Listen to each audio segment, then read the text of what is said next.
이현율입니다. 오늘 이 시간은 부산의 부동산 소식 세건 전해드릴까 합니다. 요약을 해서 최근 부산 수영구 밀락동 옛 미월드 부지 시행사가 생활 숙박시설을 짓기 위한 구의 경관 심의 신청을 했습니다. 수영구입니다. 그러면 이렇게 해서 보니까 완전히 부산이 이제는 레지던스 전성시대가 됐습니다. 레지던스 전성시대. 레지던스는 이제 주거와 호텔이 결합된 거죠. 그게 지난달 동구 초량동 북항 재개발 1단계 그 상업지역에 이제 롯데건설에 이제 부산시에서 생활 숙박시설 건축 허가를 승인했습니다.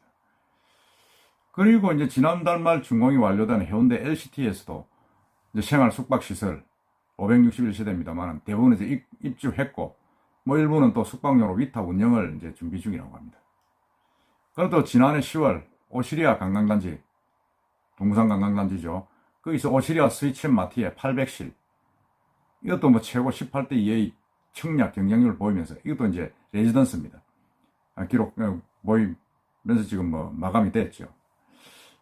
근데 이게 이제 부산서는 흔히 이제 레지던스 이러는데 이런 생활 숙박 시설들이 계속 이제 들어서고 있습니다. 이건 어제 보면 좀 아파트를 지을 수 없는 그것도 상업시설만 들어오기는 또 사실은 또 수익성이 없는 그런 지역에 숙박시설을 집어넣음으로 해서 이제 분양을 하면서 조금 사업성을 돋우는 그런 방식들입니다. 그러니까 이렇게 생활 숙박시설은 사실 건축법에서 정한 숙박시설로 상업, 업무지구 등의 이제 조성이 가능하도록 되어 있죠. 그리고 이제 공중위생관리부에서 이제 취사, 세탁이 가능하고 주거시설로 충분히 이제 이용이 될 수 있고 장기 체류하는 관광객들이 체류한다 하지만은 거기 들어서 살면 어떡하겠습니까? 그렇게 하고 있습니다.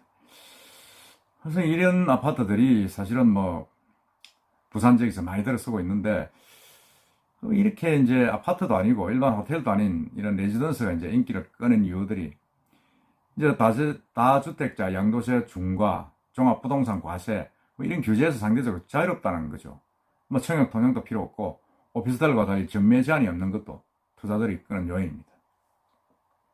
그럼 이건 또 아파트가 아니니까 주택법이 아니라 건축법이 적용되니까 주택시장 규제에 이제 빠져나오는 거죠. 반사이익을 보는 거죠. 이렇게 이제 사실은 추세가 이렇게 가고 있으니까 고급 레지던스들이 상당히 이제 많이 들어서고 하면 물론 부촌이 형성되고 여러 가지로 편리하겠죠. 편리하고 어떤 주거의 형태들이 아파트뿐만 아니고 다양해지는 그런 부분이 좀 있지만은 이게 또 다른 편법이라든지 지역 역내 발전에 장애를 줄 가능성도 있기 때문에 각 구청에서는 신중하게 그 허가관계를 쳐다봐야 된다 그렇게 볼 수가 있습니다. 그리고 두 번째는 이제 부산의 벽화마을로 명성을 얻었던 부산 돌산마을이라는 데가 어디 있느냐면 남구 문현동 그 산위라 그러죠. 그게 6.25 때부터 이제 형성됐던 그런 마을인데 이곳에 지금 LH 한국토지주택공사에서 1072개 규모의 아파트를 지금 조성할 예정이라고 합니다.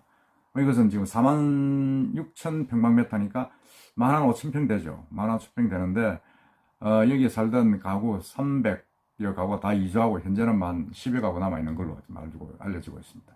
곧 철거하면 이제 곧 분양에 들어갈 것이다 이야기를 합니다. LH에서는 임대주택이 아니고 일반 주택 규모니까 제법 규모도 있게 만들겠죠. 그러니까 이 돌산마을은 사실 6.25 때 이제 피난민들이 대부분 이제 공유지인 이곳에 정착해서 이제 마을을 만들고 살았습니다. 원래 이 공동묘지였죠. 그런데 이제 2008년부터 이제 공공미술 사업으로 곳곳에 미술 벽화들이 그려지면서 이제 명성을 얻게 된 것입니다. 더구나 영화 마더의 촬영지로 알려진 벽 앞에서 사진을 찍기 위해 매일 수백 명씩 몰렸다. 그렇게 이야기도 하고 있습니다. 주민들은 이제 이 보상금을 받아가지고는 다른 데 나가서 집을 살 수가 없다. 전세금도 없어. 그래서 이제 보상금을 좀 더 올려달라. 지금 이렇게 하고 있습니다. 하고 있지만 이 땅은 국공유지니까 또 사실은 또 여러 가지 또 좀 어려움이 있습니다만 토지공사에서는 주거 안정을 위해서 주겠다 그런 입장입니다만 어떻든 문현동 일대가 사실은 이제 그 역사 속으로 완전히 이제 사라지고 새로운 어떤 건 주거단지로 변모를 한다. 그런 뉴스 하나 전해드렸습니다. 그 다음에는 이제, 원래부터, 지난해 말 헌법재판소가 하방 결정을 내린 재건축 초과이익 환수법에 따라서 원래부터 다시 재건축단체에 대한 초과이익 부담금 부과가 이루어집니다.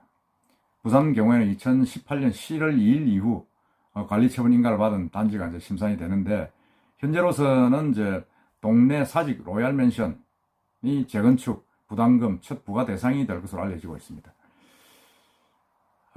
이 재건축 초과 이익 환수제는 재건축 추진이 구성 시점과 입주 시점의 집값 상승분에서 각종 비용, 그러니까 공사비, 뭐 설계 감리비 이런 것들입니다. 를 제외한 금액이 조합원 1인당 3천만 원을 초과하면 그 이익 금액의 10에서 50%를 재건축 조합에 부과하는 제도입니다. 이렇게 이제 해서 조합원의 징수한 재건축 부담금은 국가에서 50%, 지자체에서 20%, 기초자치단체에서 30%가 돌아가가지고 국가에 기속이 됩니다. 그 다음에 이제 그렇게 해서 이제, 열악한 지역 자치단체의 어떤 주거복지, 뭐 시설 등에 이제 투자를 하도록 그렇게 규정이 되어 있는 법들입니다. 그래서 부산 경우에는 사실은 2018년 이전에는 재건축 부담 대상금이 아니었는데, 당시 이제 비수도권에서 면제를 해줬는데, 전국적으로 재건축이 확산되고 부동산 가격이 오르면서 이제 2018년부터 비수도권에서도 이제 부과되기 시작했습니다.